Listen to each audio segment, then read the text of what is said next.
Salut à tous et à toutes et bienvenue dans ce tutoriel de rigging avec Blender dans lequel nous allons faire en sorte que notre personnage puisse prendre un bâton avec deux mains.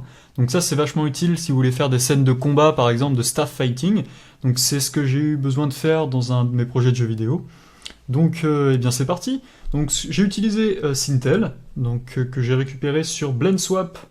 Donc sur BlendSwap ici vous pouvez aller chercher Sintel Lite 2.57b de Ben Danisi. Et en fait, dans la scène, vous allez avoir un sol et deux espèces de panneaux bizarres ici que j'ai supprimés. Et je me retrouve juste avec le rig. Et j'ai aussi ajouté un cylindre que j'ai scalé qui correspondra à notre placeholder de bâton. Donc, j'ai aussi dans le rig changé l'affichage. On est en stick de base, je passe en octaédral. Pour pouvoir avoir donc le root et le type de mon bone bien visible. Donc, la manière dont on va procéder pour faire en sorte que Sintel puisse utiliser le bâton, c'est on va snapper les mains qui sont par défaut des IK, qui sont pas des IK par défaut, pardon. Donc justement, ici on va mettre les IK, on va les enclencher sur les deux mains dans les rig main properties ici. Donc, alors peu importe le rig que vous utilisez, hein, donc là, bon, c'est une sorte de Rigify. Dans ce cas-là, vous pouvez très bien utiliser Rigify, ce sera le même principe, ou votre propre rig. Le tout, c'est d'avoir des IK sur les mains. Donc là, en fait, le principe, ça va être de faire en sorte que les IK suivent des poignées qui seront rattachées sur le bâton, d'accord ? Et en fait, le bâton sera contrôlé par un bone, par son propre bone. Je vais vous expliquer en fait pourquoi je fais ça à la fin, en vous montrant une des méthodes qui marchote entre guillemets, mais qui marche pas très bien. Je vais vous expliquer pourquoi il faut faire comme je vais vous montrer et pas de l'autre manière. Ne vous inquiétez pas, vous allez tout voir par la suite. Donc ici on a un bâton qui est un objet en fait qui va suivre un bone, et ce bone on va le placer dans notre rig principal. Donc je rentre en edit mode dans le rig, je vais prendre un nouveau calque, donc je vais prendre ce calque là puisqu'il est vide, et ce que je vais faire c'est que je vais placer mon curseur à peu près à cet endroit là, bien sur le bâton. Donc ce que je peux faire pour être encore plus précis, c'est que je vais rentrer dans le bâton, je vais sélectionner le bout ici, je vais faire Shift S et je vais appuyer sur la touche 4 pour sélectionner donc Cursor to Selected, 1, 2, 3, 4, donc la quatrième option, Shift S 4. Et ce que je vais faire maintenant, c'est que je vais retourner dans mon rig ici, en Edit Mode, Tab donc, et je vais faire Shift A, du coup ça met bien mon bone au niveau du curseur, le root au niveau du curseur, et en appuyant sur le contrôle ici, je snap sur les incréments de ma scène, sur la grille, je vais mettre mon curseur, le type de mon bone, à peu près au bout de mon bâton.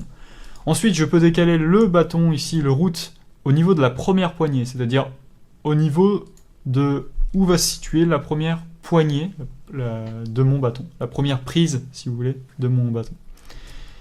Ce bone-là, je vais le renommer tout de suite Staff, donc bâton. Et ce que je vais faire, c'est que je vais mettre mon curseur maintenant au niveau du root de ce bone-là. Shift S4, du coup, et je vais faire Shift A pour faire spawner un nouveau bone qui est en fait détaché en termes de parentation. D'accord ? Pour l'instant, on va le réattacher par la suite. Donc ce bone ici, je vais l'appeler Grip 1, et je vais faire Shift D, je valide tout de suite en faisant un clic droit, donc j'ai bien un bone qui existe ici, et je vais faire GX, et je vais venir placer ma deuxième poignée à peu près ici, et je vais l'appeler donc Grip 2. Ces deux bones, je les sélectionne, et je sélectionne en dernier, pour en faire l'objet actif, le bone Staff, et je fais CTRL-P, Keep Offset, pour éviter qu'il y ait des connexions de chaîne. Donc du coup, quand je déplace ce bone-là, mes deux poignées, ici, se déplacent avec, donc ce qui est très important. Maintenant, ce que je vais faire, c'est, je vais spécifier à ma main, il va falloir que je réactive tous mes autres bones ici. Donc, vous pouvez faire Shift et clic gauche pour les réactiver. Je vais spécifier à mon IK ici, d'accord, c'est bien l'IK, qu'elle va suivre la poignée, donc sa poignée respective. Donc là, du coup, ici, ça c'est la main droite, je vais lui dire de suivre le grip 1. Donc pour ce faire, alors j'ai pas mes bones visibles ici, donc pour ce faire, je vais sélectionner mon IK et je vais ajouter une contrainte, d'accord, je vais pas faire une parentation toute simple, parce que je veux quand même avoir la possibilité de détacher ma main de mon bâton, et je vais ici sélectionner Child Off, Constraint Child Off. Voilà, et je viens avec la pipette sélectionner donc l'objet rig, et ensuite je viens sélectionner ici grip 1, qui est le bone correspondant à ma première poignée. Là je vais faire un set inverse, ici pour détacher, enfin pour réanalyser le référentiel, et du coup quand je déplace ici ma poignée 1, vous voyez que ça déplace bien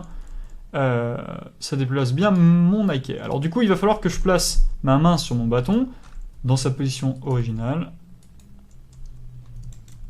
Alors du coup ce que je vais faire c'est que je vais monter le bâton. Alors pour pouvoir monter le bâton, en fait là je vais juste monter en edit mode mes poignets.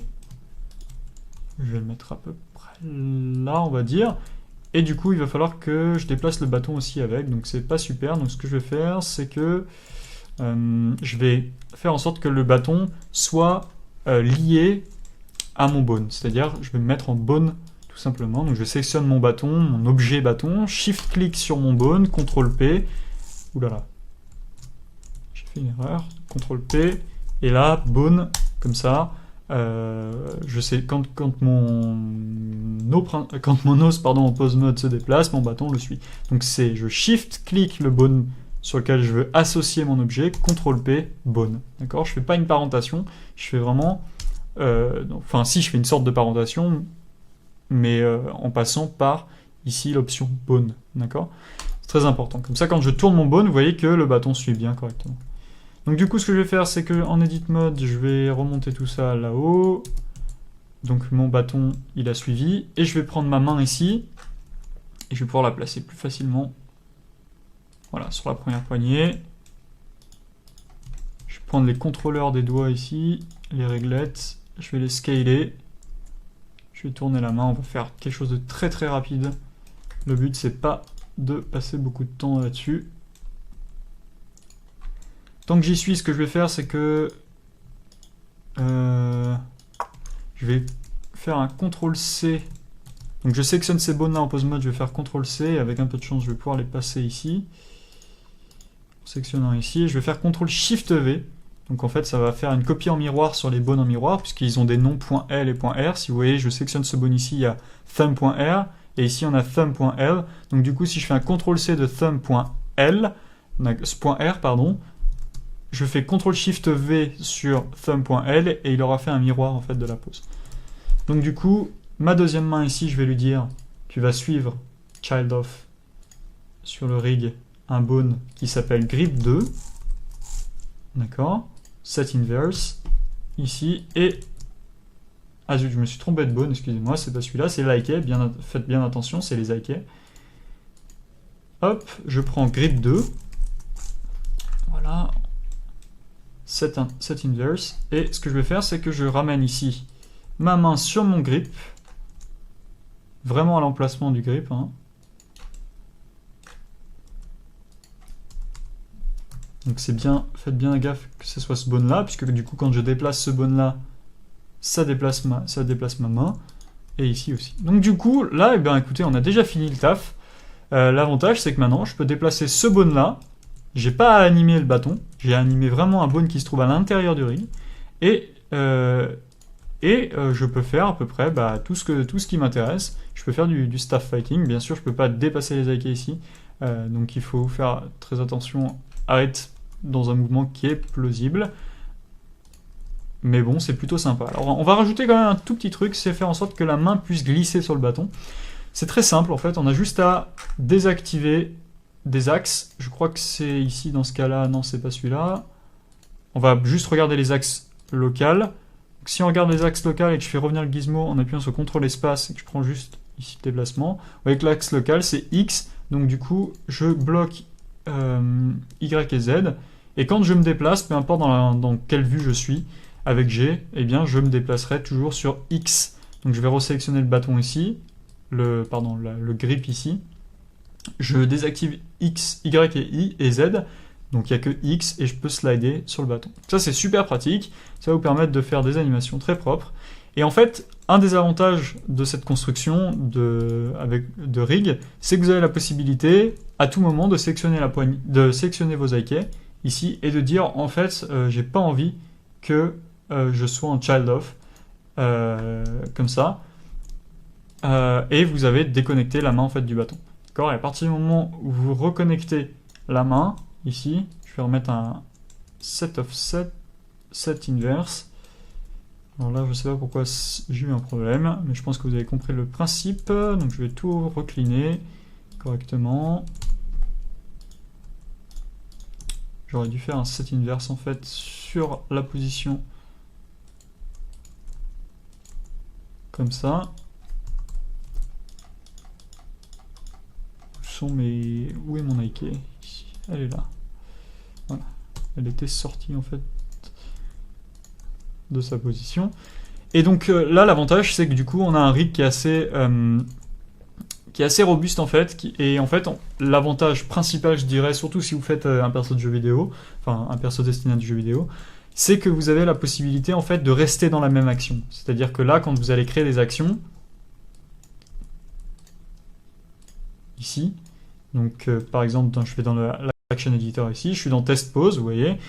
Si je mets une clé, je la mets toujours dans ce rig là.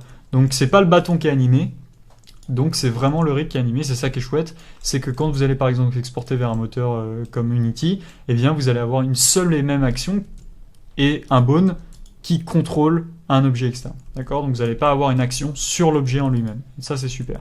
Un autre souci qu'on pourrait relever, on pourrait penser par exemple que donc je vais supprimer le bone ici. C'est pas celui-là que j'aurais dû supprimer, c'est celui-là, celui-là et celui-là, voilà. On aurait pu penser que, à la base, on aurait pu rajouter sur le bâton directement 2 empty. Là, je vous montre ce qu'il ne faut pas faire. 2 empty qui correspondent au poignet.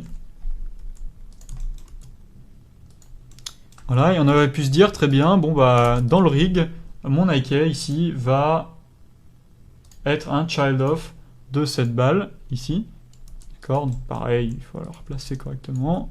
Moi je le fais grossièrement pour que vous puissiez comprendre pourquoi il ne faut pas faire ça. Et ensuite je pique ici l'objet, le deuxième empty, en child of bien sûr. Du coup quand je déplace ma main, je me mets ici. Alors là, il n'y a pas de souci, je peux très bien déplacer mes balles. Ah zut.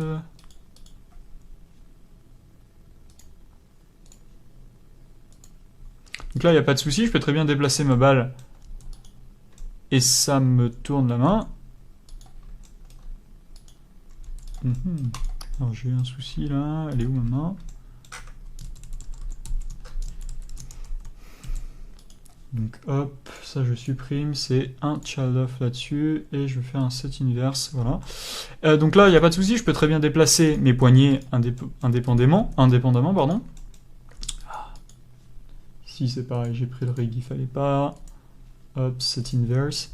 Donc là, je peux déplacer mes poignets indépendamment, pardon, et je peux faire en sorte, et je voulais vous montrer que là, on aurait pu très bien se penser qu'on peut linker tout ça à notre bâton, en objet par exemple. Donc là, je déplace le bâton, parfait, ça déplace mes 2 balles, mes 2 empty, mais on a une sorte de lag en fait qui fonctionne pas très bien sur notre rig. Vous voyez qu'on a une frame d'écart, tout simplement parce qu'en fait, on a fait une boucle dans l'apparentation.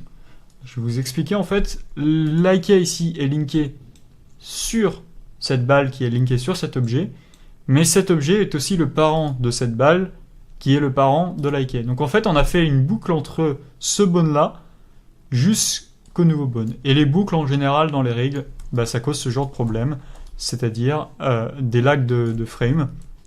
Donc c'est pour ça que je ne conseille absolument pas de faire un setup de cette manière, et plutôt d'utiliser la méthode que je vous ai montrée. En tout cas, j'espère que vous allez pouvoir faire des belles animations de staff fighting. C'est tout pour ce tuto, j'espère qu'il vous aura plu. N'hésitez pas à aller sur la page Facebook et à vous abonner à la chaîne si vous voulez avoir des nouvelles infos concernant la chaîne. A plus, ciao ciao.